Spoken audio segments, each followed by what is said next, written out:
Il est près de toi, puissant, fort et redoutable. Il te demande seulement de croire en lui, d'espérer en lui, de compter sur lui. Kerazi manaku razi pakasha, karabasi prodoshekete kerobos, rumate karobos suta karababa, rababa suta karabasha. Ainsi parle le Seigneur. Ainsi parle le Seigneur. Pourquoi gardes-tu dans ma présence ce lourd fardeau que tu ne peux porter toi-même? Pourquoi gardes-tu dans ma présence, dit le Seigneur, ce lourd fardeau que tu ne peux porter toi-même? Pourquoi conserves-tu ta tristesse, tes inquiétudes et tes soucis dans ma présence, alors que tu ne peux changer ta vie par tes inquiétudes? Ose croire comme un enfant. Ose compter sur moi, dit le Seigneur, comme un enfant. Ose te décharger sur moi de tous tes soucis et de toutes tes inquiétudes. Et porte mon joug, car il est léger. Sunde kerabush, karazi manashai. Pourquoi cherches-tu mes solutions alors que tu as déjà les tiennes? Pourquoi cherches-tu mes voies alors que tu as déjà les tiennes? Ose croire, ose croire.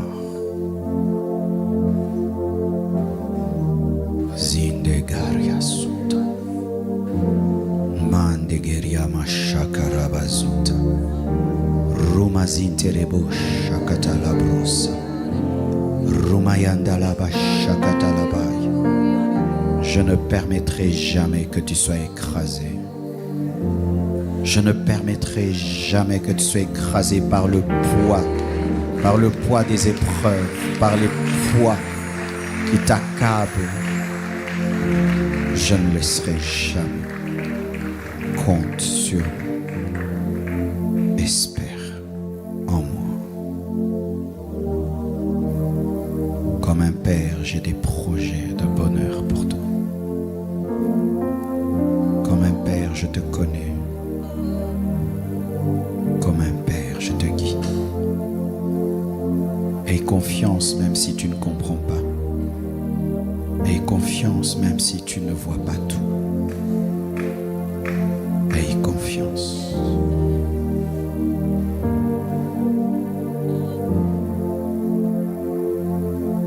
Bénis, Père, ta parole.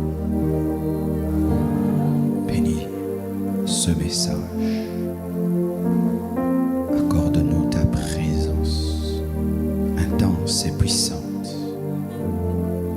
Bouleverse nos vies, ici et partout dans le monde. Pour ta gloire, je te prie. Au nom de Jésus-Christ. Amen. Gloire à Jésus. On va me garder ce doux piano. Je vous salue tous au nom de Jésus-Christ.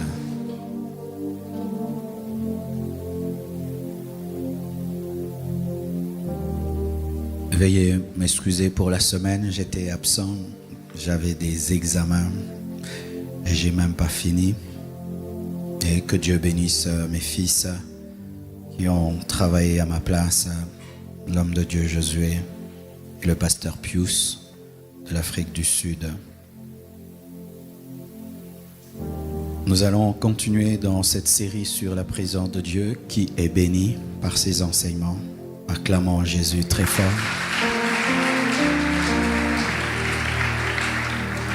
Excusez aussi pour le débordement du premier culte avec les choses qui seront enseignées. Vous comprendrez que c'était normal de déborder, de donner du temps à la présence de Dieu, de se mouvoir au milieu de nous. On a eu du mal à respecter le temps, comme déjà même ce culte.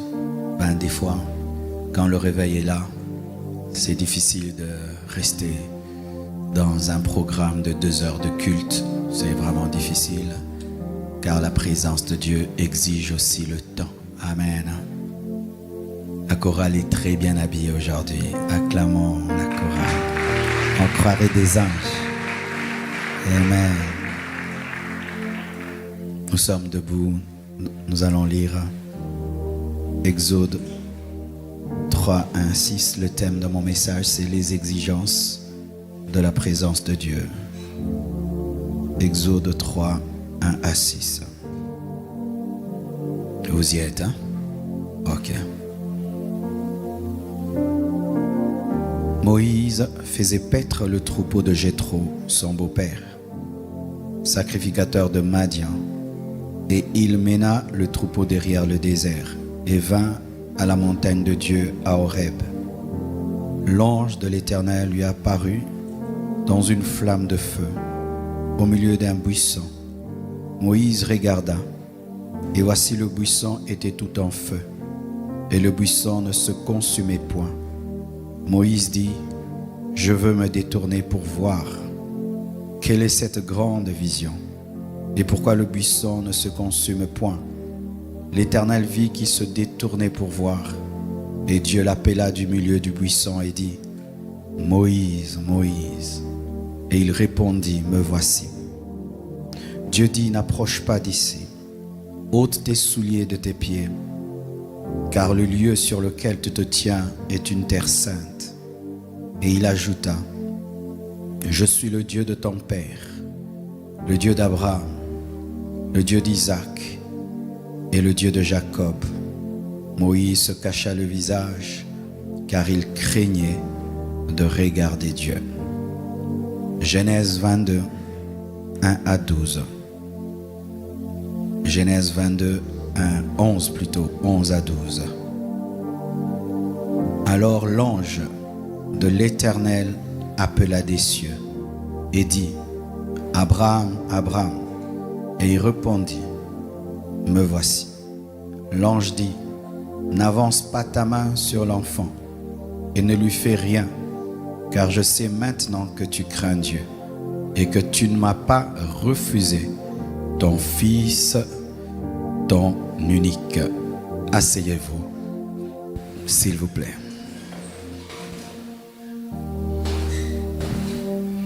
Avant d'entrer dans le vif du sujet, pendant que j'étais en train de lire la parole, l'Esprit de Dieu m'a dit de dire à quelqu'un qui fait bien les choses, tu ne fais pas mal les choses, tu fais très bien les choses, mais Dieu te demande de monter encore. Tu n'es pas dans le péché, tu ne fais pas mal, tu fais bien, mais Dieu te demande de monter encore plus haut. Parce que tu as la capacité de faire plus. Tu as la capacité de te donner davantage. Tu n'es pas encore à ton maximum. Aux yeux des hommes, c'est bon. À tes propres yeux aussi, c'est bon. Mais tu dois monter encore. Souvent, lorsque nous parlons plus aux gens qui font mal. Et nous oublions les personnes qui font bien. Mais sachez que lorsque le bien d'aujourd'hui est refusé par Dieu, il peut devenir le mal. Israël offrait des sacrifices, des holocaustes lorsque c'était l'Ancien Testament. Mais quand est venue la grâce, Dieu a demandé une autre offrande, son Fils Jésus. Et les mêmes personnes qui étaient capables de donner des offrandes et des holocaustes et qui les donnaient bien, ont refusé de croire en son Fils. Alors que Jésus-Christ était le nouveau bien. Tu fais bien, mais tu dois monter. Tu dois monter dans ta dimension, dans ta manière de prier, dans ta manière de prêcher, d'évangéliser, dans ta manière de croire en Dieu. Même si tu crois déjà, tu dois croire davantage. La Bible nous dit que les disciples crurent en lui davantage. Alléluia. Dans la foi, il y a davantage. Dans l'onction, il y a davantage. Dans la connaissance, il y a davantage. Dans la prière, il y a davantage. Dans l'adoration, il y a davantage. Dans l'offrande, il y a davantage. Dans l'évangélisation, il y a davantage. Dieu veut que tu ailles encore plus loin. Pour ce qui est de mon thème, j'ai été dirigé par le Saint-Esprit à parler de la vie de Moïse. Moïse est l'homme et parmi les hommes les plus extraordinaires de la Bible.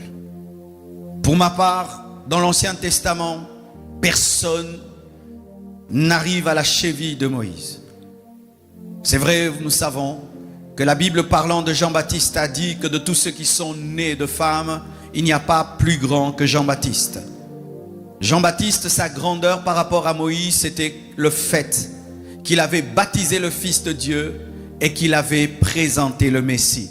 C'était pas par rapport au miracle, au prodige, ni à une grande intimité avec Dieu, mais c'était par rapport à la grâce qui lui avait été faite de présenter l'agneau, de présenter le Messie. Et c'est vrai, Moïse a présenté la loi, Jean-Baptiste a présenté le Messie, ce qui fait que Jean-Baptiste est supérieur par son message à Moïse. Mais lorsque je vois l'intimité pour ce qui est de la présence et de la vie surnaturelle, je vous dis, Moïse a été un homme extraordinaire. Et aussi l'avantage avec Moïse, c'est que on nous parle beaucoup de lui, de ses temps de force, de ses temps de faiblesse et des méandres de son intimité avec Dieu.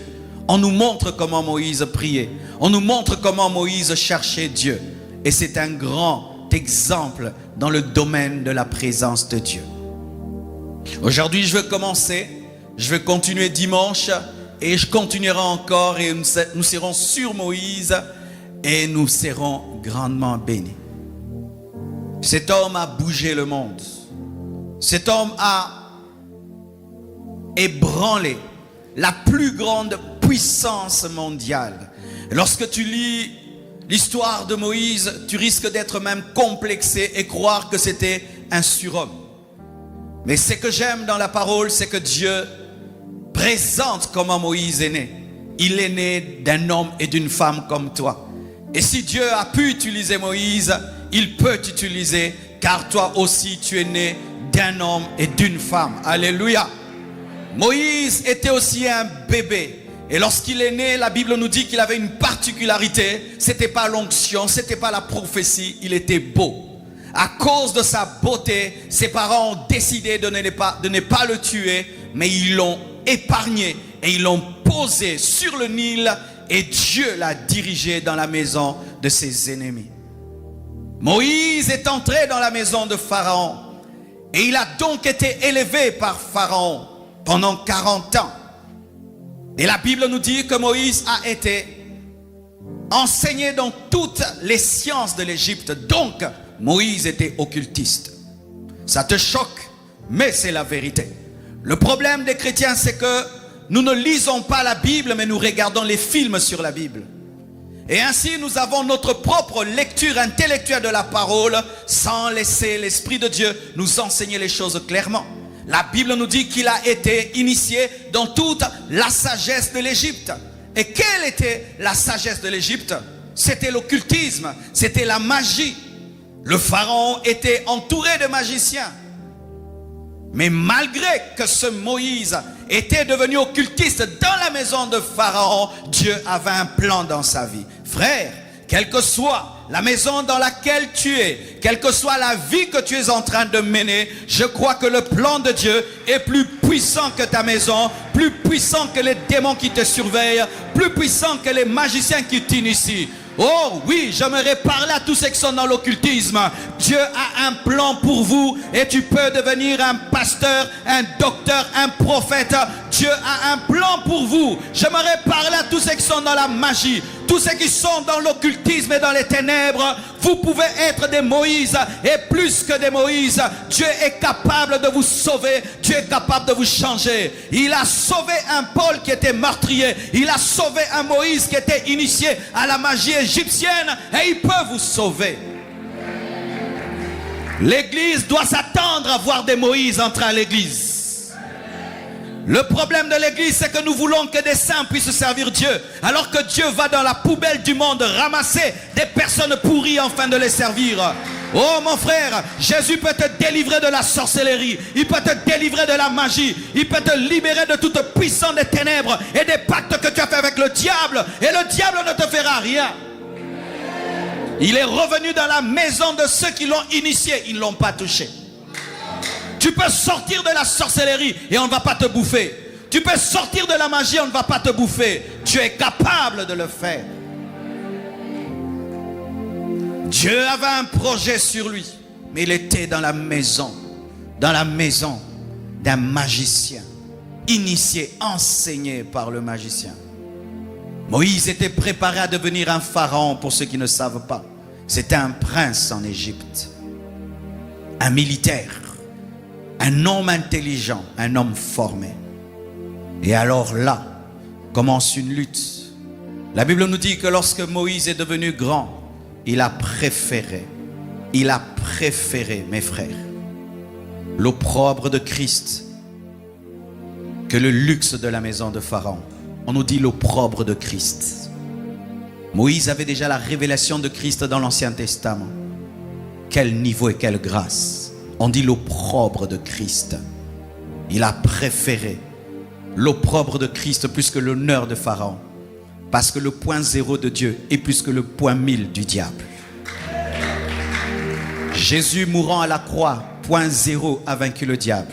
C'est pourquoi sa résurrection est une explosion. Car si je peux te vaincre par ma mort, qu'est-ce que je te ferai par ma vie? Si la mort de Christ nous donne la victoire sur le diable, alors la vie de Christ. Il a préféré l'opprobre de Christ qu'avoir le château de Pharaon. Et il avait un appel, mais n'avait pas la puissance de l'appel. Oui, j'aime quand Dieu parle des hommes puissants. Quand ils étaient impuissants, ça encourage les impuissants à croire qu'ils seront puissants. Moïse n'était pas un bébé rempli de puissance, non. Jusqu'à l'âge de 40 ans, il n'avait pas de puissance. Et il a essayé. Il a essayé de sauver avec ses mains, car c'était un guerrier. Et il a pu tuer un Égyptien. Mais Dieu n'avait pas besoin de tuer un Égyptien. Il avait besoin de tuer tous les fils aînés de l'Égypte. Et tu ne peux le faire avec tes armes. Tu ne peux le faire que par la puissance de Dieu. Il y a un temps dans nos vies, nous sommes comme ce Moïse qui cherche à libérer Israël avec ses mains. Où tu veux répondre à l'appel de Dieu avec ta force, ton intelligence. Tu essayes, on te chassera dans le désert. On ne répond pas à l'appel de Dieu naturellement, car l'œuvre de Dieu est surnaturelle. On ne répond pas à l'appel de Dieu avec ses muscles. Il te faut la puissance. On ne répond pas à l'appel de Dieu avec son âme. Je suis en colère, je vais délivrer. Il faut la révélation. Et il essaye, il tue. Et on le découvre. Et Moïse s'enfuit. Le grand Moïse s'enfuit. Et c'est là que Dieu commence à le briser, à le tailler. Avant ta plénitude, il y aura ton brisement. Dieu, avant de remplir un homme, le vide. Dieu, avant d'élever un homme, le taille et le façonne. Et c'est que tu es en train de vivre, ou tu es en train de fuir tes adversaires. Il y a des situations qui te font fuir. C'est ton école, car Dieu t'humilie avant de t'élever. Et je bénis Dieu que tu sois en train de fuir certaines choses. Demain, tu les affronteras, mais avec la puissance de Dieu, oui. Tu reviendras au même endroit, rempli de l'esprit, revêtu de puissance. Et là où tu as fui, tu parleras et tu agiras. De la même manière que Pierre a fui devant les femmes et il a régné Jésus-Christ devant les femmes. Il est revenu et il a parlé de Jésus-Christ à plus de 3000 hommes. Tu reviendras au même endroit. Le lieu qui t'a fait trembler, tu le feras trembler. Je te prophétise, mon frère. Le lieu qui t'a fait trembler, tu le feras trembler. Les hommes qui t'ont effrayé, tu leur parleras avec assurance. Parce que tu auras une intelligence supérieure. Et tu auras une connexion avec le Dieu du ciel. Oh, Rabba Shakata Rabba Shaka. Oui, je te présente le Dieu qui change les vies. Je te présente le Dieu qui change la faiblesse en force. Je te présente le Dieu qui fait reculer pour propulser. Je te présente le Dieu qui vide afin de remplir. Il y aura toujours cette période dans ta vie. Car Dieu ne peut remplir un vase qui est déjà plein. Il doit te vider de ton assurance, de ton orgueil et de toutes tes capacités dont il a besoin afin de te remplir de lui-même. Et ça a pris du temps. Le grand Moïse se retrouve dans le désert. Il voit des femmes qui sont en train de puiser et qui sont malmenées. Toujours l'esprit de sauveur. Il utilise encore ses muscles et il les sauve. Ça lui permet d'avoir un mariage, mais ça ne lui donne pas l'alliance. Ça lui permet d'avoir une alliance avec une femme, mais pas une alliance avec Dieu. Et là, quelle humiliation. On lui donne un travail, paître les brebis de Jéthro. C'est là que commence notre histoire. Il ne travaille pas pour lui-même, il travaille pour son beau-frère.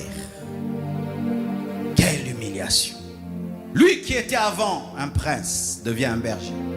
Et quel genre de berger? Pas un berger autonome, non, dépendant de son beau-père.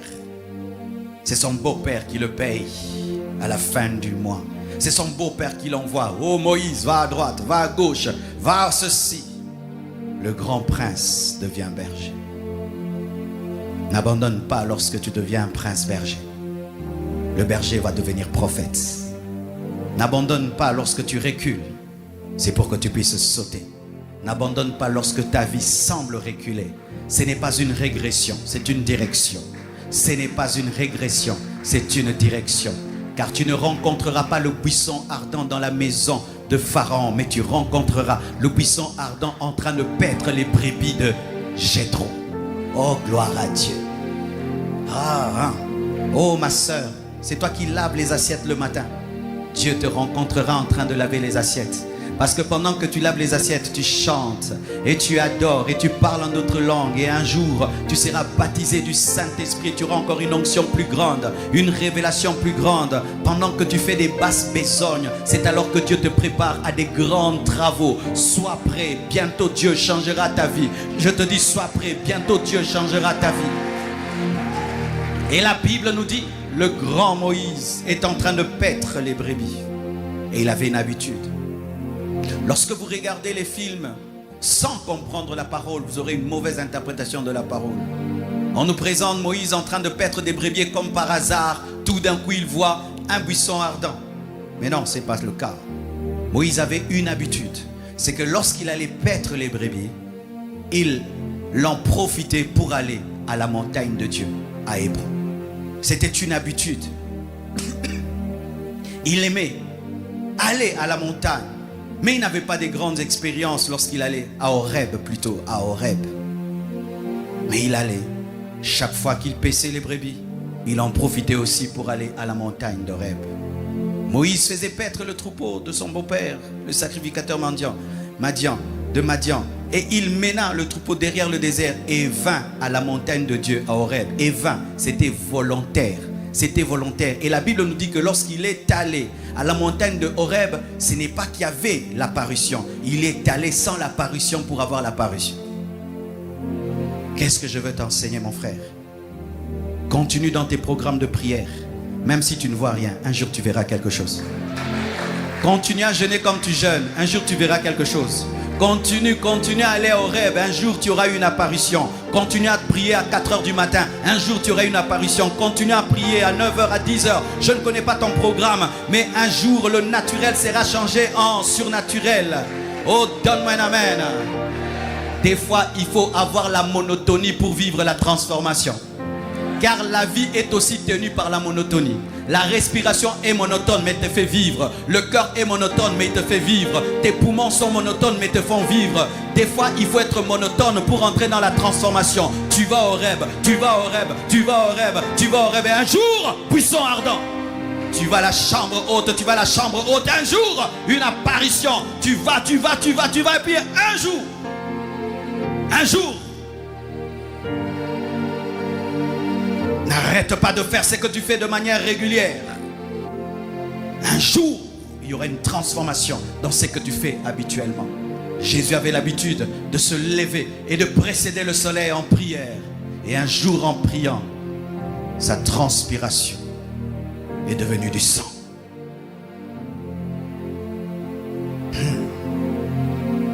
L'ange de l'Éternel lui apparut dans une flamme de feu, au milieu d'un buisson. Moïse regarda, et voici le buisson était tout en feu, et le buisson ne se consumait point. Moïse dit, je veux me détourner pour voir quelle est cette grande vision, et pourquoi le buisson ne se consume point. Moïse était un curieux. Moïse était un curieux. Frère, la présence de Dieu exige la curiosité. Soyez curieux lorsque vous êtes dans la présence de Dieu. Tu commences à prier et depuis que tu es chrétien, tu n'as jamais senti un feu commencer sur ta tête et toucher tout ton corps, couler sur tout ton corps. Tu sens comme une huile de feu sur ta tête et qui coule sur tout ton corps. C'est la première fois. Et toi, quand tu vis ça, tu dis amen. Non, reste là. Cherche à savoir c'est quoi. Père, c'est quoi que je sens? Père, c'est quoi que je sens? Depuis que je suis chrétien, j'ai jamais senti ça. C'est quoi, Seigneur? Il va te dire, mon fils, c'est la nouvelle dimension de ma puissance dans ta vie. J'étais ouin pour aller à tel endroit, prêcher ma parole. Et tu vas, tu prêches des signes, des prodiges et des miracles. Et tu prêches encore des signes, des prodiges et des miracles. Et ta vie est transformée. Tu pries, tout d'un coup, tu as le feu au niveau de ta main. Tu ressens le feu au niveau de ta main. Et puis tu dis amen. Dis, Seigneur, qu'est-ce qui arrive à mes mains? Pourquoi je sens ce feu? Je t'ai donné un don de guérison, un don de miracle. Va imposer les mains malades et les malades seront guéris. Soyez des curieux, soyez des curieux. Soyez des curieux dans la présence de Dieu. Tu es en train de prier, tout d'un coup, il y a un vent qui remplit ta chambre. N'arrête pas, reste là, dis, Seigneur, qu'est-ce qui se passe? Moïse voit un buisson en feu et qui ne se consume pas. Il ne rentre pas pour dire, Madian, j'ai trop, mais j'ai vu quelque chose. Non, il va d'abord vérifier. Il va vérifier. Un ange t'apparaît. Vérifie. Tu es un ange de Dieu ou un ange du diable? Mais pourquoi tu me poses cette question? Parce que la Bible me dit que je dois vérifier. Soyez des curieux. Quand tu es dans la présence de Dieu, une petite expérience peut bouleverser toute ta vie. Mais ton problème, c'est que tu t'en vas avant que Dieu n'ait fini. Tu quittes avant que Dieu n'ait fini. Dieu attend que tu poses des questions, tu ne poses pas des questions. Allez dans la présence de Dieu avec des questions. Avec des versets bibliques. Seigneur, j'ai lu, je n'ai pas compris. Seigneur, pourquoi j'existe? Pourquoi tu m'as créé? Pourquoi telle chose dans ma vie? Est-ce qu'un chrétien peut avoir des liens de famille? Comment ma vie ressemble à la vie des autres frères de ma famille qui sont des païens? Pose des questions et tu auras une révélation que personne ne peut bouger. Tu auras une assurance que personne ne peut bouger. Tu auras une connaissance que personne ne peut bouger. La curiosité, la soif, soyez des curieux spirituellement. Tu prends ta Bible, tu vas avec dans la présence de Dieu. Dieu, aujourd'hui tu vas m'expliquer. Mes frères et sœurs, Moïse était un curieux. Regardez même, Dieu lui a révélé des grandes choses. Dieu a fait avec lui des grandes choses. Mais il vient quand même dire à Dieu, si j'ai trouvé grâce à tes yeux, fais-moi voir ta face. C'était un insatisfait.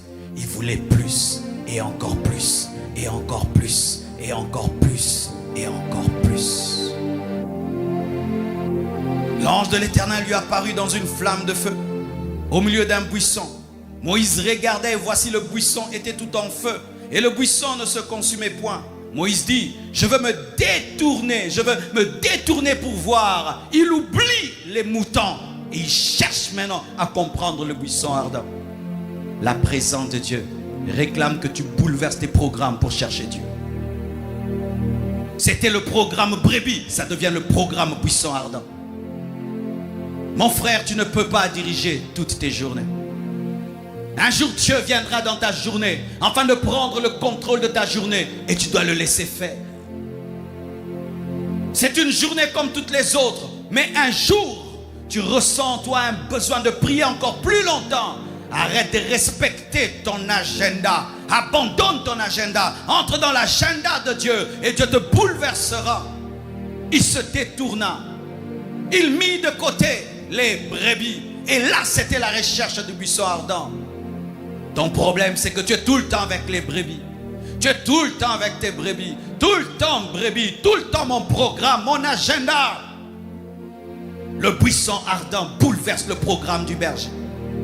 Le buisson ardent bouleverse le programme du berger et il en fait un prophète. Et certains ici, tu as toujours eu le projet. Moi dans la vie, je serai pilote. Moi dans la vie, je serai homme d'affaires. Frère, le buisson ardent va te révéler que tu n'es pas un homme d'affaires, ni un médecin, mais tu dois être un militaire, ou tu dois être un pasteur, un docteur. Tu dois être quelqu'un d'autre. Oh, donne-moi l'amen. Tu ne peux pas rencontrer Dieu, rester le même. Tu ne peux pas rencontrer Dieu et ne pas vivre un bouleversement. Le véritable Dieu pèse beaucoup. S'il vient dans ta barque doit être agitée. Je voulais être ingénieur en aéronautique. C'était ça mon projet, être ingénieur en aéronautique. Parce que ça sonnait bien. Mais le projet de Dieu, c'était que je sois pasteur. Et je vous assure, il fallait que je sois pasteur. Je suis né pour être un prédicateur. J'étais créé pour être un enseignant de la parole. J'étais créé pour bombarder la parole. Le Dieu qui t'a créé, c'est pourquoi tu existes. Et au buisson ardent, il va révéler pourquoi il t'a créé. Que tu n'es pas un berger, que tu n'es pas un prince d'Égypte. Tu es un prophète. Mais tu dois accepter de mettre de côté ton programme. Lundi, c'est ma journée de repos. Et tu veux te reposer, Dieu te dit prie. Prie. Samedi, c'est ma journée de pause. Tu veux te reposer, Dieu te dit prie. Lundi, moi je fais ceci, Dieu te dit prie. Laissez-vous bouleverser.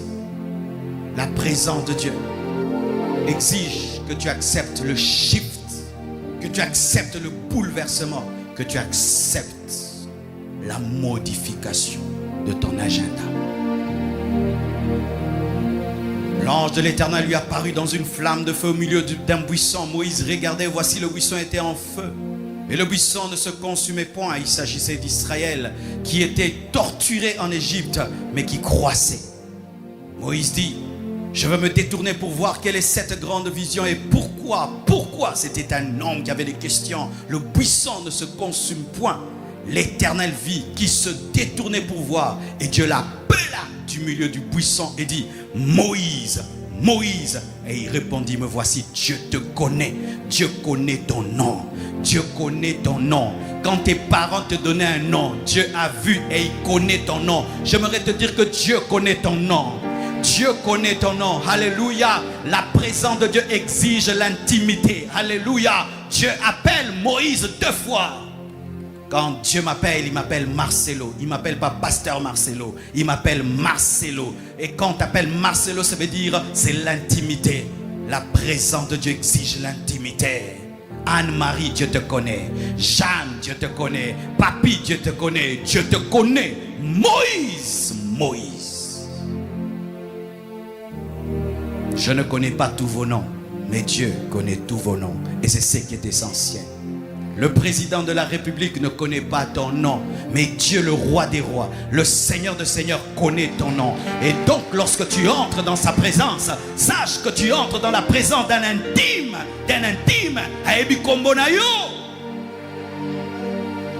So côté la présence. Ah, Jean de Diaza. Ils sont à 1000, mais parmi les 1000, il y a tel qui n'est pas là. Dieu sait, quand tu n'es pas dans sa présence, il te connaît. Et il dit, Moïse, Moïse. Et Moïse répond, me voici. Me voici, c'est dire quoi? Je suis présent dans ta présence. Il arrive des fois que nous soyons absents dans la présence de Dieu, tout en étant physiquement dans la présence. C'est lorsque nos pensées divaguent. As-tu la capacité d'être présent dans la présence de Dieu? Ou quand tu fais 1 heure de prière, tu es concentré pendant 1 heure. Ou tu fais 1 heure de prière, tu es concentré pendant 20 minutes. La présence de Dieu exige la concentration. Où toutes tes pensées sont là. Tu ne penses pas autre chose. Tu n'es pas en train de faire autre chose. Me voici, Seigneur. Ma totalité est là. Et je vous assure, vaut mieux faire des prières qualitatives que des prières quantitatives. Où tu pries 10 heures du temps, mais tu es distrait pendant 9 heures. Vaut mieux prier 30 minutes, mais tu es concentré pendant 30 minutes. Le jour qu'on m'a parlé de la vie de prière de Yonggi Cho, j'ai été étonné, mes frères. Yonggi Cho, le pasteur de la plus grande église au monde en ce temps-là, priait 3 heures du temps par jour. Lui-même en parle. 1 heure le matin, 1 heure à midi, 1 heure le soir. Il dit ça lui suffisait. Mais avec ça, une église d'1 million de membres. Mais quand c'était 1 heure, c'était réellement 1 heure. Quand c'était 3 heures, c'était réellement 3 heures. Vous connaissez ces personnes qui sont au travail, en train de causer. Il fait 8 heures au travail, mais il a travaillé pendant 2 heures. Et beaucoup de chrétiens sont ainsi. Il prie, mais il pense. Il prie, mais il réfléchit. Il prie, il s'arrête. Il prie. Mais non, frère, sois présent dans la présence. Et tu vas voir ce qui va t'arriver. Moïse, me voici. Des fois, Dieu t'appelle, tu n'entends pas parce que tu penses à autre chose. As-tu la capacité de te tenir devant Dieu sans somnoler? As-tu la capacité de te tenir devant Dieu sans dormir? C'est pourquoi je vous donne ce conseil. Lorsque vous recherchez la présence de Dieu, donnez à Dieu vos meilleurs moments. Ne donne pas à Dieu le temps où tu es fatigué. Ne donne pas à Dieu le moment où tu n'es pas au meilleur de ta forme. Regarde certaines choses dans ta vie, quand tu veux les faire, tu cherches à être au meilleur de ta forme. Mais quand il s'agit de Dieu, tu lui donnes les temps où tu es fatigué et tu es en train de somnoler. Dieu ne veut pas un adorateur somnolent. Dieu veut un adorateur concentré. Et si tu veux atteindre ce niveau, tu dois préparer tes moments de prière. Tu dis, je prie, je dors pour prier. Je me dégage de mes rendez-vous pour prier. Quand j'aurai fini ceci avec les autres, je prie. Tu dois préparer, ça se prépare. Si tu veux prier et être concentré, tu dois te préparer. Sinon, tu prieras en dormant. Tu vas prier en train de réfléchir. Tu vas prier en train de téléphoner. Tu vas prier en train de causer. Tu vas prier en train d'arrêter de prier encore. Non, frère. Moïse, me voici.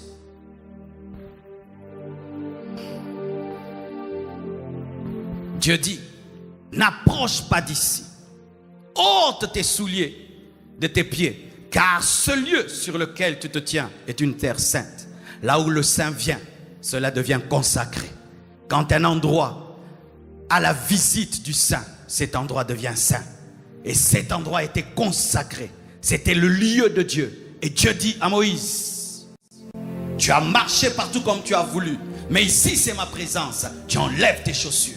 J'ai besoin d'un prophète qui est pieux. Cela nous enseigne quoi? La sanctification.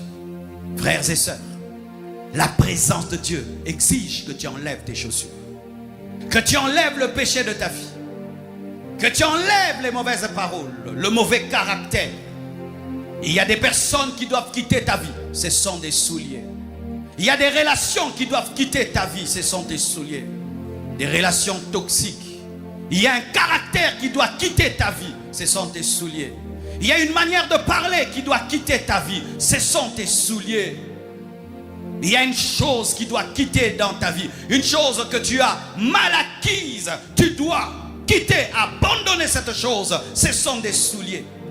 Tout ce qui est contraire à la volonté de Dieu dans ta vie, ce sont les souliers. Regardez. Avant que Dieu ne commence à se révéler à Moïse, avant qu'il commence à lui donner les secrets de la puissance, avant qu'il ne transforme son bâton en bâton de puissance, il lui a dit d'abord d'enlever les souliers. Nous ne changerons jamais la Bible, mes frères. Aujourd'hui, l'Église refuse le message de la sanctification. Les chrétiens veulent un évangile sans repentance. Les chrétiens veulent une Église sans sanctification. Ça n'existe pas. Vous voulez la présence de Dieu, vous devez haïr le péché. Vous voulez l'approche de Dieu, vous devez vous sanctifier. Vous voulez entrer dans la présence de Dieu, vous devez dire non au monde, non au diable. Chaque fois que tu refuseras de te sanctifier, l'accès à la présence de Dieu te sera fermé. Si Moïse avait refusé d'enlever ses sandales, mes frères, il n'allait pas avoir la révélation de Jésus. Ta vie bloque parce que tu bloques ta repentance. Ta vie bloque parce que tu bloques d'abandonner la chose que Dieu t'a demandé. Et ainsi, nous avons des Moïse chaussés, mais qui sont en train de parler devant un buisson ardent. Ce n'est pas le vrai buisson ardent, c'est un faux buisson ardent. Une vie chrétienne qui continue à être paisible malgré le péché n'est plus la vie chrétienne. Un chrétien heureux, malgré qu'il pêche, n'a pas la joie du Saint-Esprit. C'est une fausse joie, fabriquée et créée. Nous, les chrétiens, nous trouvons notre joie dans la communion avec Dieu. Et lorsque tu pêches, tu n'as pas de joie. Un véritable chrétien ne peut pas avoir la joie dans le péché.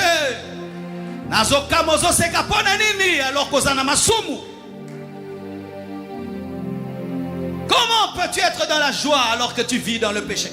Comment peux-tu être dans la joie alors que tu es lié par un péché? Comment moi j'aurai la joie? Je ne peux pas avoir la joie si je suis lié par le mal. La seule chose que je ferai devant Dieu, c'est de pleurer. Seigneur, délivre-moi. Seigneur, délivre-moi. Seigneur, enlève ça de ma vie. Seigneur, enlève ça de ma vie. Lorsque ça va me quitter, alors j'aurai la joie. Comment je peux avoir la joie alors que je me prépare à aller en enfer? Comment je peux avoir la joie alors que je me prépare à rater l'enlèvement? Comment je peux avoir la joie alors que je sais que je suis déconnecté de Dieu? Comment je peux avoir la joie alors que je sais que si je meurs, j'irai en enfer? Comment j'aurai la joie alors que je sais que si Christ revient, il va me laisser? Comment j'aurai la joie? Vous devez enlever le péché de vos vies. Et je t'assure, frère, lorsque tu as vécu longtemps dans un péché et tu l'abandonnes, tu recevras une paix et une joie, je t'assure. Et ce jour-là, quand tu vas prier, tu vas sentir les portes s'ouvrir.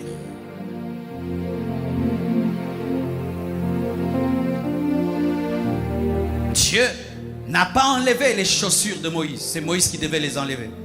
Mais Dieu lui donne l'ordre et c'est lui qui enlève. Dieu ne peut pas te sanctifier sans ta volonté. Certains s'attendent un jour, ils se retrouvent sans souliers. Non, Dieu est poli. Dieu ne peut toucher à tes chaussures sans que tu le veuilles. Tu as tissé une relation illicite avec quelqu'un, Dieu n'ira pas parler à cette personne. C'est toi qui as créé cette relation. C'est toi qui dois défaire la relation. Tu as pris une chose volée, c'est toi qui dois rendre cette chose. Cette chose ne quittera pas ta maison. Dieu ne peut pas enlever le mal de toi sans ta volonté. Et vous qui, tout le temps, justifiez le péché en vous. Vous justifiez le péché. Vous avez toujours des arguments pour continuer. La chair est faible. Tout le monde est pécheur. Dieu est tolérant. Dieu est amour. Vous pensez que même les hommes de Dieu, frère, fais attention à tes justifications. Et regardez maintenant. Lorsque Moïse enlève ses chaussures, lorsqu'il obéit au protocole de la sainteté, la Bible dit ceci. Dieu dit, n'approche pas d'ici, ôte tes souliers, tais tes pieds, car le lieu sur lequel tu te tiens est une terre sainte. Et il ajouta, je suis le Dieu de ton père, le Dieu d'Abraham, le Dieu d'Isaac et le Dieu de Jacob. Alléluia. C'est alors que Dieu se révèle à Moïse. Lorsqu'il enlève les chaussures, Dieu lui révèle qu'il est je suis, qu'il est le Dieu permanent, qu'il est le Dieu qui était Dieu quand Abraham était homme et qui est Dieu quand Isaac est homme et qui est Dieu quand Jacob est homme. Abraham est mort, mais lui, il est Dieu. Isaac est mort, mais lui, il est Dieu. Jacob est mort et lui, il est Dieu. Et Moïse est mort, il est resté Dieu. Il s'est présenté comme le Dieu en qui il n'y a ni ombre de changement et de variation. Il s'est présenté comme celui qui n'a ni commencement ni fin. Il s'est présenté comme celui qui ressuscite les morts, car il n'est pas le Dieu des morts, mais il est le Dieu de vivants. Et s'il dit qu'il est le Dieu d'Abraham, donc il va ressusciter Abraham, donc il va ressusciter Isaac, donc il va ressusciter Jacob. Il s'est présenté comme le Dieu incréé mais créateur de toutes choses. Il s'est présenté comme le Dieu qui subsiste après la mort de ses serviteurs. Abraham est parti, mais il est resté Dieu. Isaac est parti, il est resté Dieu. Jacob est parti, il est resté Dieu. Et toi, tu partiras, il restera Dieu. Oh, donne-moi un amen. Oh, Dieu veut se révéler à toi, mais enlève tes chaussures. Il veut se révéler à toi comme étant je suis. Je suis la guérison, je suis la délivrance, je suis la bénédiction, je suis l'élévation, je suis le miracle, je suis la paix, je suis le bonheur, je suis le chemin, la vérité et la vie. Nul ne peut venir au Père que par moi. Je suis ce que tu dis que je suis. Je suis celui qui se conjugue toujours au présent, qui ne connaît ni passé ni futur, mais qui est toujours présent dans le futur et dans le passé.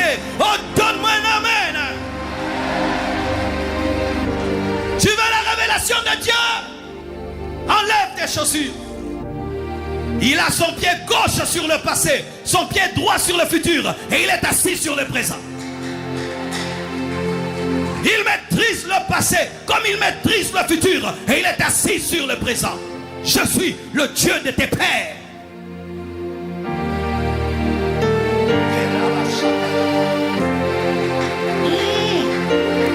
Moïse, tu as besoin de la connaissance de Dieu parce que bientôt tu vas rencontrer Pharaon.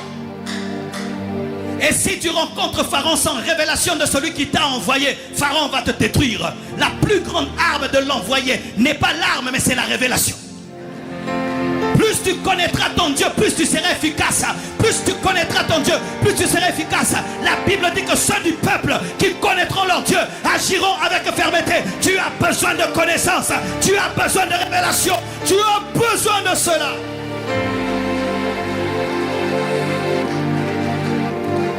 Le combat est grand, tu dois manger la connaissance. Le futur est grand, tu dois manger la connaissance. Jésus est en train de voir des adversaires puissants. C'est pourquoi tu dois être puissant dans la révélation. L'Éternel voyait qu'il y avait des magiciens de l'Égypte qui attendaient Moïse. C'est pourquoi il devait avoir la révélation que je suis et je suis. Je suis la lumière quand tu veux la lumière. Je suis les ténèbres quand tu veux les ténèbres. Je suis le goudron lorsque tu veux divisant de la mer rouge. Je suis, je suis, je suis, je suis. Et Rabashaka. Ta vie changera lorsque tu enlèveras tes chaussures. Enlève tes chaussures et il va te révéler qui il est. Il va te révéler qu'il était de votre famille. Je suis le Dieu de tes pères. Nazalaka na famille nabino.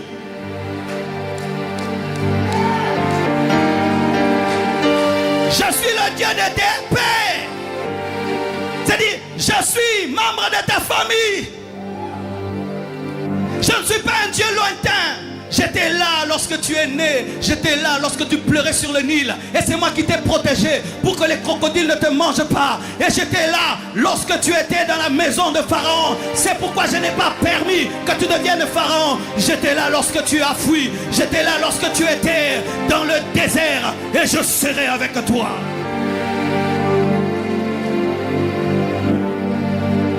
Lorsque Moïse reçut la révélation que celui qui lui parlait, c'était le Dieu de son père, de ses pères, le Dieu d'Abraham, le Dieu d'Isaac, le Dieu qui a permis à Abraham d'avoir un enfant alors que sa femme était doublement ménopausée, le Dieu qui était avec Isaac et qui lui a donné Jacob, le Dieu qui était avec Jacob et qui lui a donné Judas, qui lui a donné Joseph, et le Dieu qui a donné à Jacob Lévi, et Moïse est venu par Lévi. Il connaissait, il avait l'histoire de ce Dieu. C'est pourquoi il allait à la montagne d'Horeb, parce qu'il avait l'histoire, mais il avait besoin de la révélation.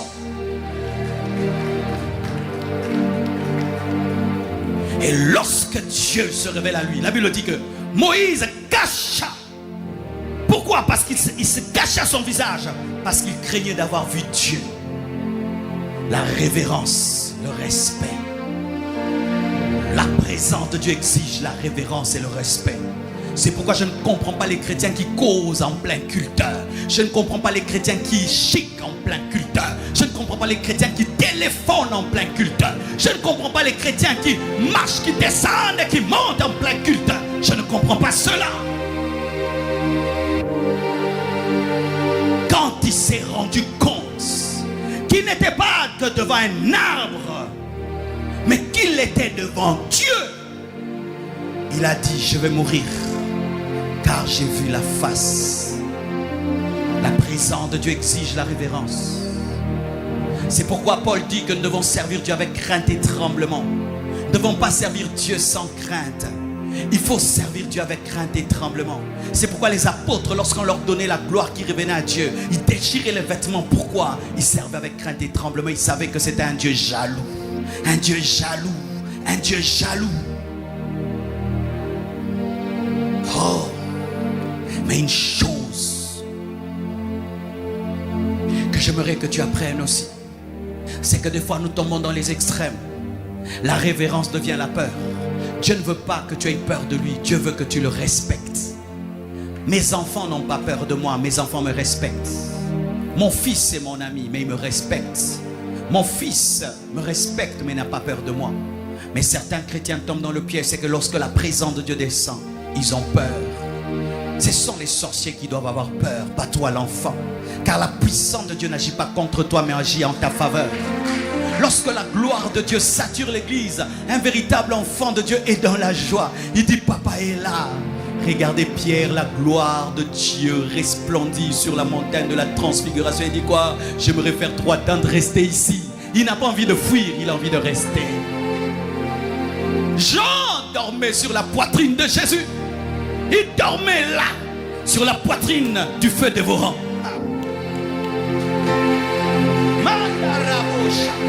Jean dormait sur la poitrine du feu dévorant. Sur la poitrine de celui qui a créé le soleil. Il dormait là, mais il le respectait, il l'honorait. Arrêtez d'avoir peur de la présence de Dieu. Quand la puissance de Dieu tombe ici et les gens tombent à gauche et à droite, l'enfant de Dieu est content. Merci Seigneur, guéris encore, délivre encore, chasse les démons. Mais tu ne dois pas avoir peur. Oh, qu'est-ce qui se passe? Non, c'est papa qui est à l'œuvre. C'est papa qui est à l'œuvre. C'est pourquoi la Bible nous dit que lorsque Dieu a appelé Moïse au sommet du Sinaï, même s'il y avait des trompettes et des éclairs et des tremblements de terre, Moïse montait. Trompette, il monte. Tremblement, il monte. Pourquoi? Papa, c'est le Dieu de mes pères. C'est le Dieu d'Abraham. C'est le Dieu d'Isaac. C'est le Dieu de Jacob. C'est le Dieu de Lévi. C'est le Dieu de mon père.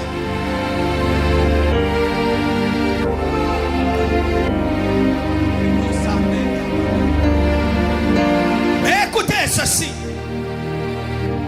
Pour finir d'ailleurs, vous allez voir dans Exode 3, verset 2. Donnez-moi le verset, Exode 3, verset 2. Quelque chose est dit là. La Bible dit quoi? L'ange de l'Éternel lui apparut dans une flamme de feu. Tout ce qui est arrivé là, c'était avec un ange. Le buisson ardent, c'était un ange qui était dans le buisson ardent. L'ange de l'Éternel. Et vous allez voir aussi dans Genèse 22, verset 11 à 12. On nous parle toujours de l'ange de l'Éternel. Appela des cieux et dit à Abraham, Abraham. Et il répondit, me voici. Comme avec Moïse, on a dit, Moïse, Moïse. Dieu m'a appelé 2 fois pour confirmer que c'est toi.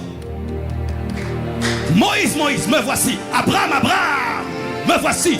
Confirmez que c'est toi. Je n'appelle pas un autre Abraham, c'est toi, le père d'Isaac. Au verset 12, la Bible dit, Genèse 22, verset 12. L'ange dit, n'avance pas ta main sur l'enfant. Écoutez, ce qui est bizarre dans cette phrase.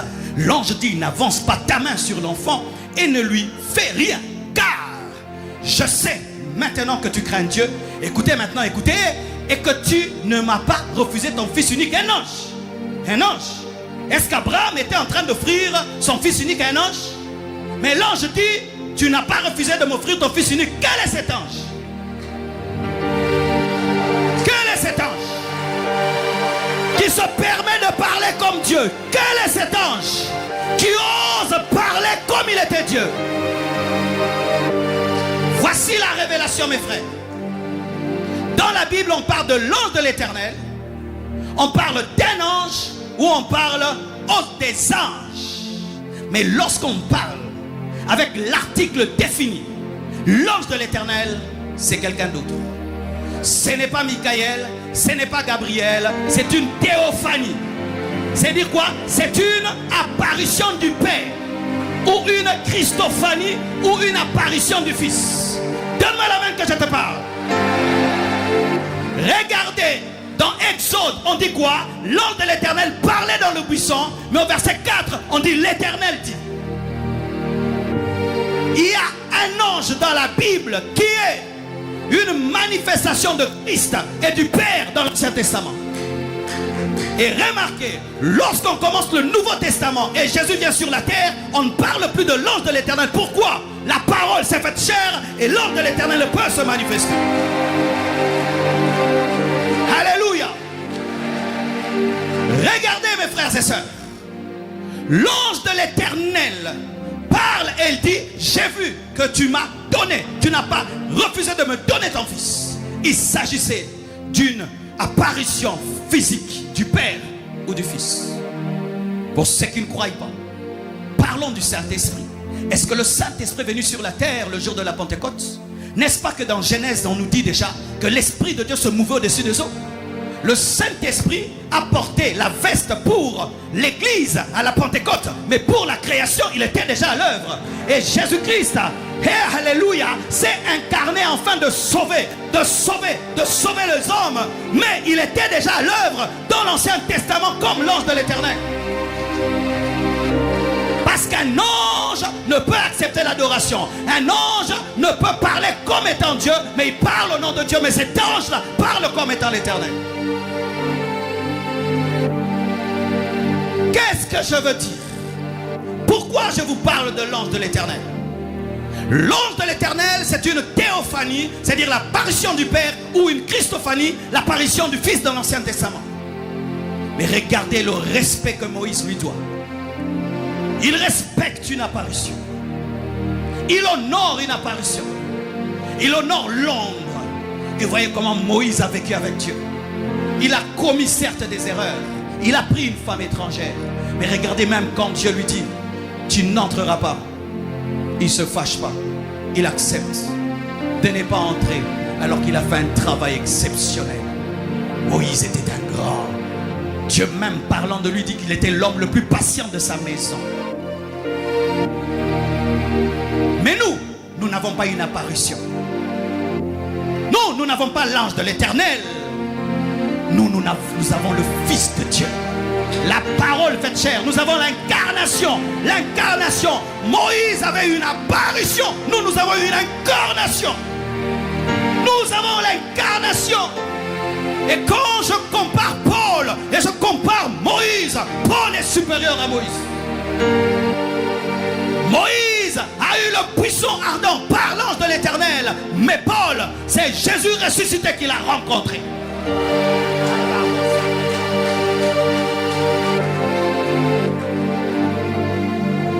Frères, sœurs, nous sommes dans la dispensation prophétisée et annoncée par le prophète Ésaïe. Nous sommes dans la dispensation que les prophètes ont attendu voir et qui n'ont pas vu. Ils les ont salués de loin parce que ces choses appartenaient à notre temps. Mais nous avons cela. Mais qu'est-ce que nous en faisons? Qu'est-ce que nous en faisons, mes frères?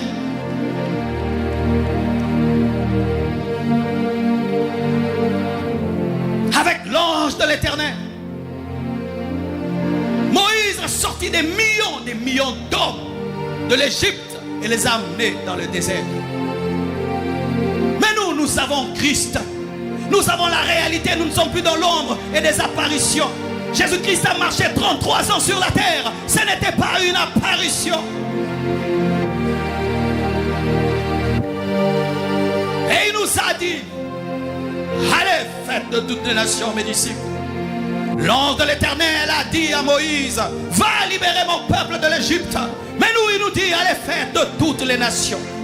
Pas seulement les Juifs, pas seulement les Congolais, le monde entier. Lorsque j'ai compris cela, mes frères, je me suis rendu compte que notre jugement sera grand. Notre jugement sera grand, mes frères. Vous savez qu'Élie n'a pas parlé en langue. Moïse n'a pas parlé en langue. Jérémie n'a pas parlé en langue.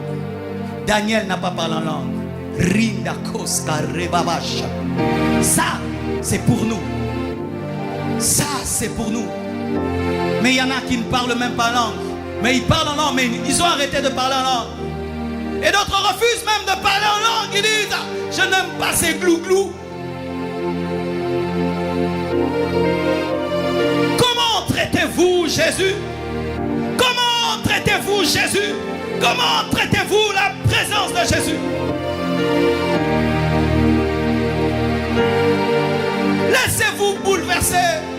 Laissez-vous bouleverser par Jésus. Il y a une belle histoire derrière ton obéissance. Si seulement tu acceptais de payer le prix, il y a une grande et belle histoire. Oh Moïse, Moïse, ouvre en deux la main rouge, le prix du buisson ardent. Moïse, change les ténèbres en lumière, le prix du du buisson ardent. Moïse terrorise tous les magiciens de l'Égypte. Le prix du buisson ardent. Ne refuse pas de payer le prix. Payez le prix. Cherchez Dieu. Trouvez-le. Manifestez-le.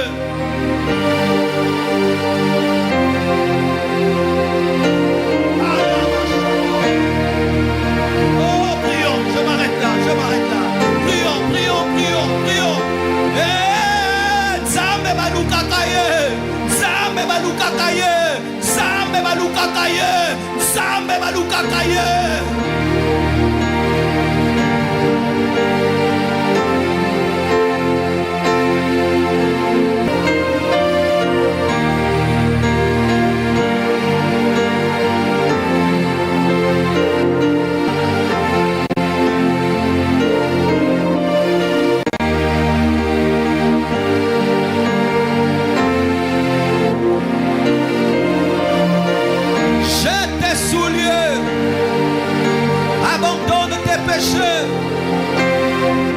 Quel que soit ton passé, comme Moïse, il peut t'utiliser. Quels que soient les projets du diable contre toi, ils échoueront et tu seras puissamment utilisé.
de Jésus-Christ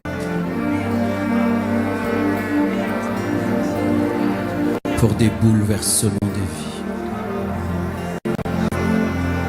Je le demande, Seigneur. Je demande la pluie de l'arrière-saison. Jésus, tu reviens bientôt. Ne laisse pas ton Église dans la distraction, dans la torpeur et dans la tiédeur. Révèle-toi à nous, Père. Révèle-nous ta personne. Bouleverse-nous totalement. Fall again, fall again, fall again. Oh Saint-Esprit,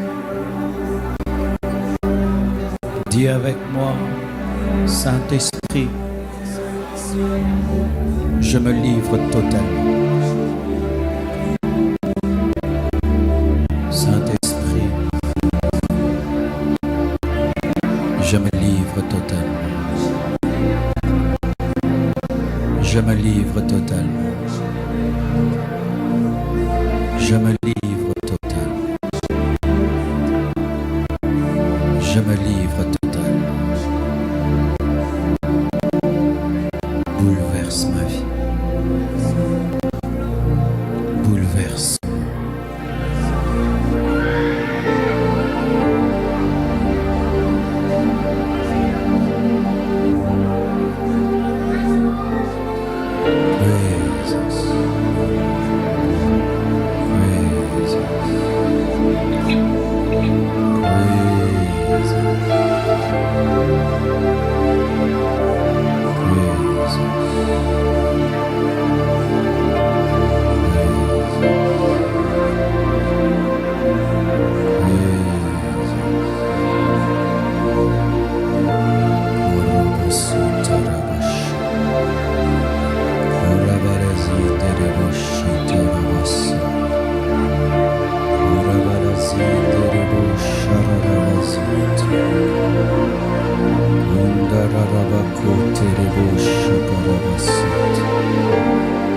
Toi qui es tenté,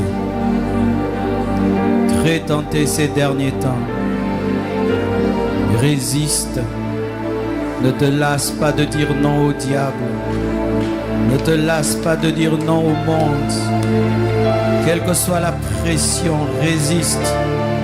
Et si tu vas jusqu'au bout, après ces temps de tentation, tu vivras la gloire et l'explosion dans ta vie. Tiens bon, ne lâche pas, ne cède pas, ne fais pas ce que le diable te dit de faire, ne fais pas ce que tout le monde fait. Garde ta différence, garde tes habits blancs, garde ta sainteté. Ne fais pas comme tes amis, ne fais pas comme tes frères et sœurs. Toi qui es très tenté ces derniers temps, très sollicité par le péché, le Seigneur te dit de tenir bon. Il te dit de ne pas lâcher. Il te dit de persévérer. Et si tu vas jusqu'au bout, tu vivras sa gloire et l'explosion de sa puissance et de sa bénédiction dans ta vie. Tiens bon comme Joseph. Tiens bon comme Jésus. Tiens bon comme Joseph. Tiens bon comme Jésus. Tiens bon comme Abnego, Méchak et Shadrach. Tiens bon comme Daniel en Babylone. Résiste, résiste, résiste, résiste. Praise us. Hallelujah. Oui, je t'aime.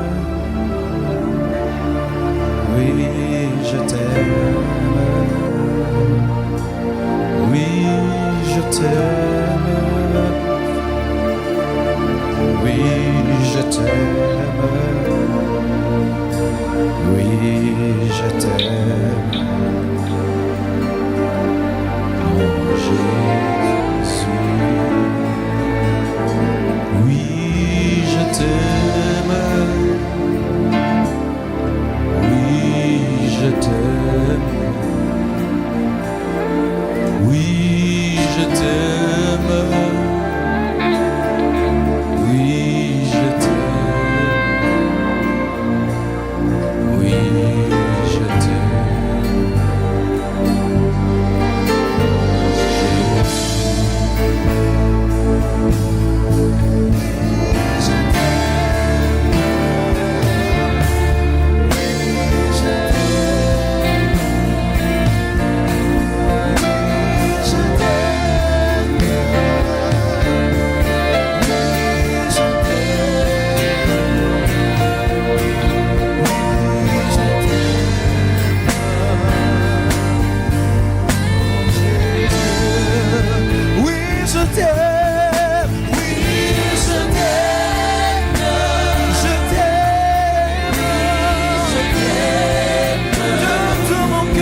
Merci pour ta présence. Merci pour ton action. Merci pour ta parole. Merci pour ton feu. Merci pour nos vies bouleversées. Merci pour nos vies changées. Merci pour le réveil. Merci pour des décisions prises.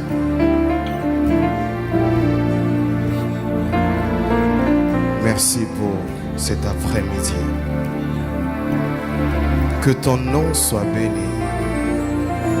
Que ton nom soit glorifié. Que ton nom soit béni. Que ton nom soit glorifié.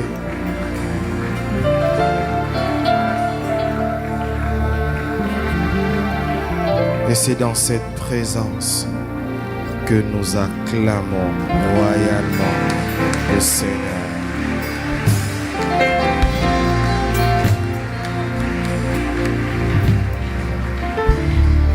Gloire à Dieu.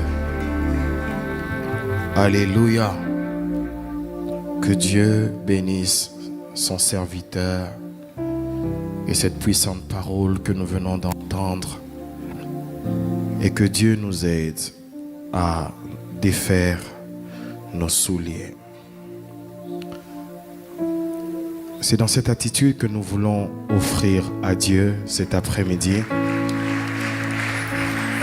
Nous aurons 2 services. Dans le premier, nous allons apporter nos offrandes à Dieu. Nous allons apporter nos offrandes à Dieu et nous allons contribuer à la construction de notre temple. Et dans le deuxième service, nous allons apporter nos dîmes et bénir la parole du Seigneur que nous avons entendue cet après-midi. Et de partout nous sommes, même si vous qui nous suivez sur Internet, vous verrez un écran apparaître mentionnant tous les différents coordonnées qui vous permettent d'atteindre l'église La Compassion. Et ensemble, nous pouvons construire notre temple. Avançons pour le premier service. Tu es celui qui ouvre les yeux des aveugles. Tu es celui qui change de vie. Tu prononces une parole, ce qui était mort reprend vie. Jésus, tu es celui qui a inspiré cette œuvre, qui l'amènera jusqu'au bout. Tu avais décidé d'écrire cette histoire avec nous.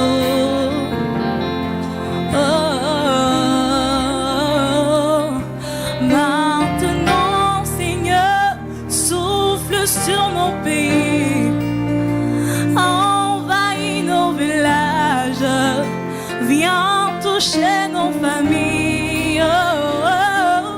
Maintenant, Seigneur, fais connaître le nom qui peut guérir les nations, le nom de Jésus-Christ.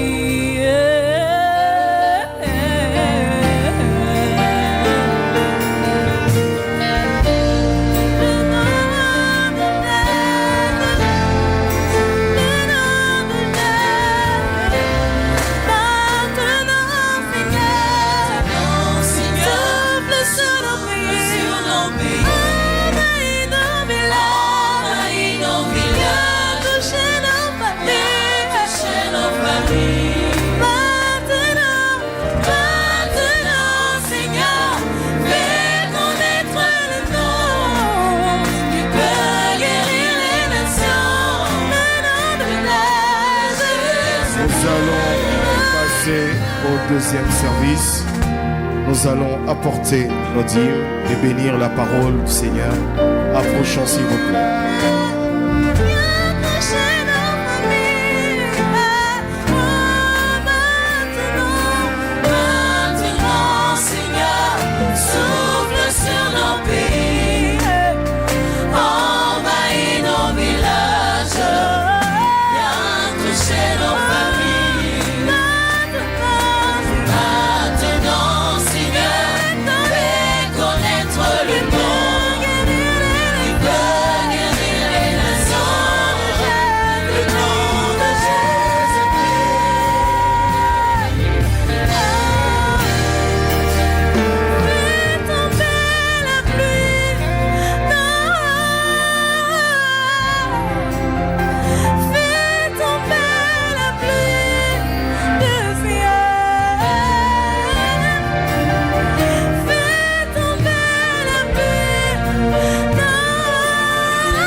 Disons que du lundi au samedi, nous avons culte matinal de 6h à 7h ici au temple de l'église. Il y a cure d'âme et délivrance tous les jours de 9h à 16h. L'école du ministère tient à informer à l'église de la tenue de son activité dénommée Doulos Day, esclave de Dieu, à partir de demain lundi 12 au 16 avril à 16h. Le département des femmes équilibrées informe à l'église que ce jeudi 15 avril, nous aurons un culte d'intercession le matin de 9h à 12h. Le département des couples, familles et préparation mariage porte à l'attention particulière de l'église que les enregistrements de fiançailles se font 6 mois avant la bénédiction nuptiale et que les enseignements y relatifs sont obligatoires. La coordination de la salle H24 informe à toute l'assemblée de son fonctionnement tous les jours, 24 heures sur 24. Venez y passer des moments forts dans la présence de Dieu pour que le feu ne se teigne pas. Les livres ci-après sont en vente au stand du livre et tous les jours au secrétariat de l'église. Vous pouvez les télécharger gratuitement sur www.marcelotonassi.org. Il s'agit des livres ci-après. Découvre, expérimente sa présence. Stratégie face à la tentation, 500 paroles de sagesse. Et pour bientôt, le nouveau livre, Le secret du lieu secret. L'Église porte à la connaissance du peuple de Dieu que notre chaîne Compassion TV, désormais opérationnelle sur Internet avec l'application Blue OTT, disponible sur Apple Store et Google Play Store. Pour le moment, la chaîne est opérationnelle qu'avec la SIM Africell et très bientôt sur les autres réseaux. La presse informe à l'église de la mise à disposition des prédications en format audio à la table située à côté de l'estrade. Ceux qui veulent s'en procurer sont priés de passer juste après le culte. C'est également disponible chaque mercredi et vendredi de 10h à 15h. Nous rappelons à toute l'assemblée que nous continuons avec le réseau mondial d'intercession tous les jours à partir de 21h dans nos maisons. Habillons-nous décemment à l'église et même en dehors de l'église. Veillons sur nos biens avant, pendant et même après le culte. Respectons les mesures barrières et portons convenablement les masques. Action de grâce et témoignage. Le couple Jean Blaise et Anne-Marie Chitengue rend grâce à Dieu pour la naissance du bébé Choukrani. Après multiples complications liées à la santé de la mère, Dieu a été pour nous favorable. Que Dieu soit béni. Ils rendent grâce à Dieu pour une année de plus dans leur vie. Il s'agit des bien-aimés ci-après. La sœur Dosatos Astrid, le frère John Tumba et le frère Jesse Nzoni. Et nous vous disons bon anniversaire. L'homme de Dieu, Hervé Lino, Sagesse Miakanda, pasteur de notre extension de Kisangani, rend grâce à Dieu pour une année de plus dans sa vie et pour l'exaucement de sa requête depuis déjà plusieurs années, et ce après avoir obéi à sa direction. Il dit avoir été souvent malade, mais il consacra ce jour festif en un moment de prière et Dieu lui accorda depuis une bonne santé. Que Dieu soit béni pour cela. Il y a la sœur Cynthia Madilan Tumba qui rend grâce à Dieu pour l'obtention de son diplôme de licence avec mention distinction à l'université de Kinshasa. Nous rendons grâce à Dieu et félicitations à notre sœur. Ce samedi exceptionnellement, le 24 avril 2021, nous aurons, pour la précision, nous aurons régularisation et bénédiction de Papa Masika Nzolani André et Maman Ngemba Boudi Loulou. Nous rendons grâce à Dieu pour cela dans nos acclamations. Nous invitons donc, hommes de Dieu, servants du Seigneur, responsables de département, à vous approcher s'il vous plaît, afin de consacrer ces offrandes au Seigneur.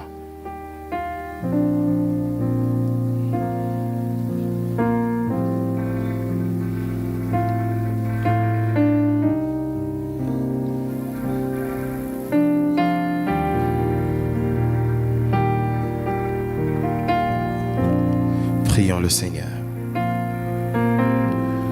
Te disons merci, car pour nous c'est une grâce. C'est une grâce que de mettre nos mains dans ces paniers. C'est une grâce de te donner, toi à qui toute chose appartient. C'est une grâce pour nous, oh Dieu, de nous tenir au-devant de toi et de t'offrir ce que tu nous as donné, Seigneur. Nous prions que tu agrées ces offrandes, l'offrande de ton peuple, l'offrande de ton Église. Nous prions que tu bénisses ton peuple, Seigneur, en ce jour financièrement. Que des vies soient changées, transformées. Aide-nous, Seigneur, à accomplir nos vœux. Aide-nous, Seigneur éternel, à bâtir le temple, à bâtir des universités, des écoles, des hôpitaux pour toi. Aide-nous, Seigneur éternel, notre Dieu, à atteindre aussi les objectifs de nos vies et à faire des grandes choses. Merci pour la bénédiction financière de ce jour. Merci d'accueillir et de recevoir ces offrandes pour ton œuvre. Au nom de Jésus, nous avons ainsi prié. Amen.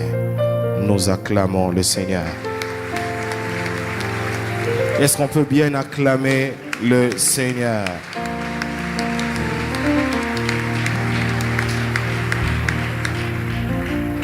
En ce dimanche, nous sommes dans la joie de vous recevoir, vous qui êtes là pour la première fois. Vous avez accepté de vous joindre à nous dans ce programme et pour la première fois, vous vous réunissez avec nous à l'église La Compassion. De partout, vous êtes bien-aimés. Pour vous, c'est la première fois d'être là. Je vous prie de vous tenir debout. Grande est notre joie de vous savoir parmi nous. Tenez-vous debout, s'il vous plaît. Gloire à Dieu. Gloire à Dieu. Est-ce qu'on peut bien le recevoir par nos acclamations? Frères et sœurs, nous voulons bien le faire. Et de partout où vous êtes, nous vous prions de prendre vos effets, vos sacs, vos Bibles et de suivre les dispositions des bien-aimés du protocole. Et ensemble avec la chorale, nous allons les recevoir dans la joie. Approchez s'il vous plaît, bien-aimés. Et pendant cela, nous acclamons le Seigneur et encourageons nos bien-aimés.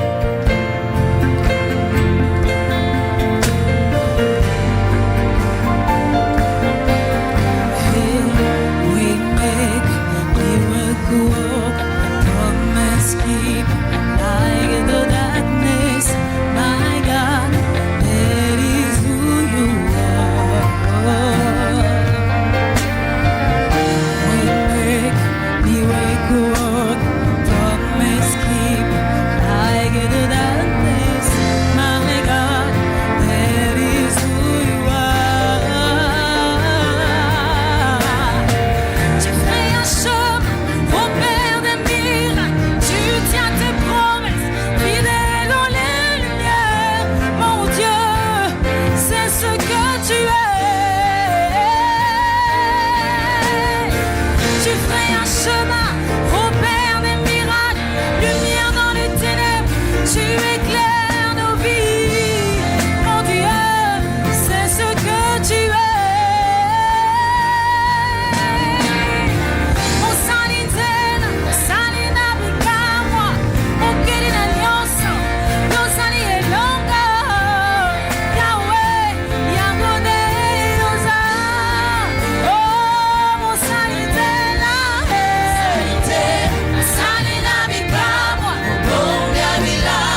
Frères et sœurs, nous sommes heureux de vous compter parmi nous en ce jour.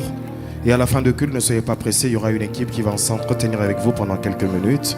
Et nous nous mettons à votre disposition. Vous avez besoin de réception, vous avez besoin de rencontrer un homme de Dieu. Vous avez besoin de baptême et séances de formation, j'allais dire. Ainsi, l'Église se met à votre disposition pour vous aider dans cette démarche et que Dieu vous bénisse. Qui a reconnu son invité? Partout où vous êtes, levez votre main s'il vous plaît. Que Dieu vous bénisse. Nous acclamons le Seigneur pour vous. Que Dieu vous bénisse. Pasteur, nous vous prions de reprendre la parole.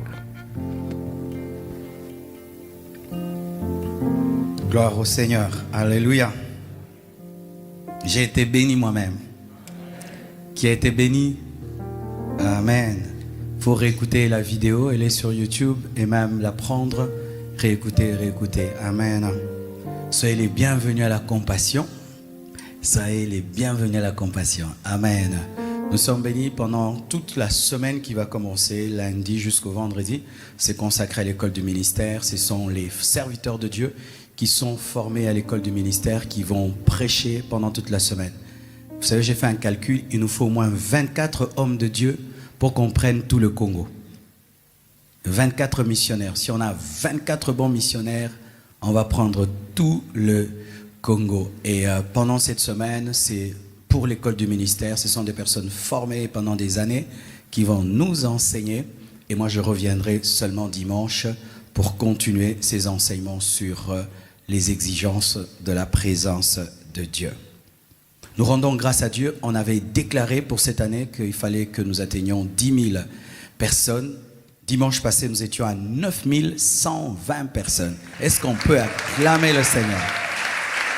Alléluia. Et nous croyons qu'à la fin de l'année, on va dépasser 10 000.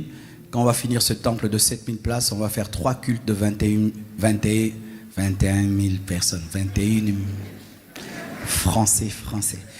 Ok, comme tu l'as compris. Nous le croyons. Amen. Hein? Et Dieu va le faire. Vous le croyez? Déclarons 10 000. Ça va arriver. Amen. Et le dimanche prochain, nous allons vous présenter les charges reparties à tous les pasteurs assistants. Ils sont à 5. Alors on a un petit problème. Certains, au lieu d'aller voir Maman Blanche, vous allez chez Papa Béladé. Certains, au lieu d'aller chez Papa Béladé, vous allez chez Papa Dani. Certains, au lieu d'aller chez Papa Dani, vous allez chez Papa Israël. Et d'autres chez Papa Célestin. On va vous dire comment c'est organisé, vers qui vous devez aller. Parce qu'on a comme ça réparti toutes les tâches de l'église à ces 5 assistants.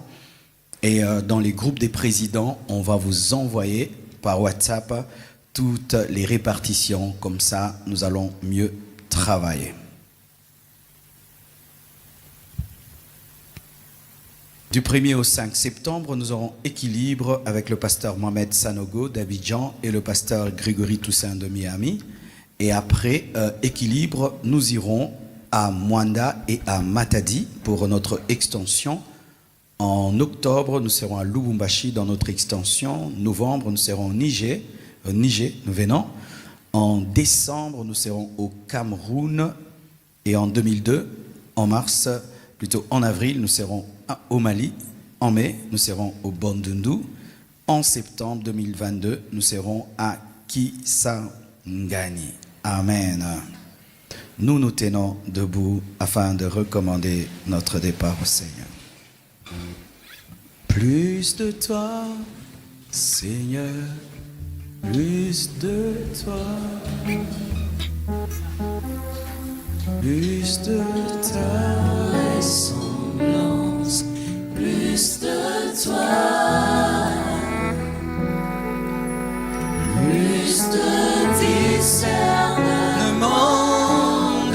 Ta gloire, de Dieu ta volonté, que Dieu change ta vie, Seigneur, plus que Dieu te transforme, que tu témoignes son amour, que tu témoignes son bonté, que le Seigneur te donne, qui te donne, en sa bonté, sa bonté, tu es béni.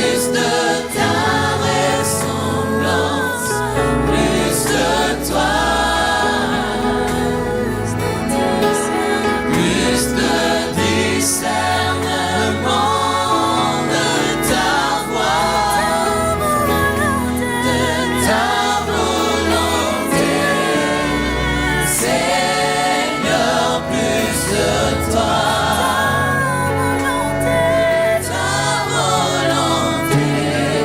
où tu as mal. Seigneur, je prie pour tous les malades, ici et partout. Je demande des miracles de guérison. Papa, guéris ton peuple. Toi qui as transformé la main lépreuse de Moïse dans ta présence. Dans ta présence, guéris-nous, Père. Ne nous laisse pas rentrer avec des maladies, avec des douleurs, des fardeaux, des soucis, des oppressions. Occupe-toi de ton peuple, Père. Occupe-toi de ton peuple. Médecin des médecins. Médecin des médecins. Praise. Praise. Je t'amène à l'hôpital Jésus-Christ. Je t'amène à l'hôpital du Saint-Esprit. Je t'amène auprès du chirurgien des chirurgiens, Jésus-Christ de Nazareth. Je t'amène auprès du parfait consolateur. Ô Saint-Esprit.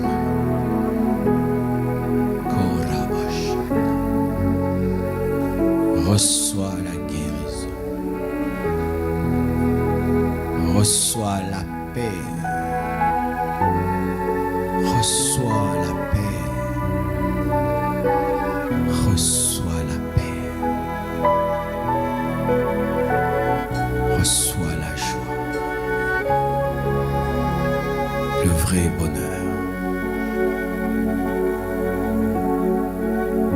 Que tes soucis te quittent. Tes fardeaux te quittent. Bénis cette semaine.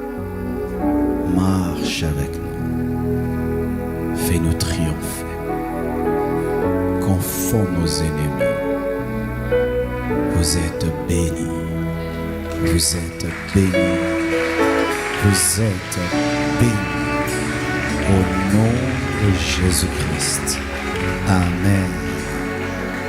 Bon dimanche et en semaine. Merci.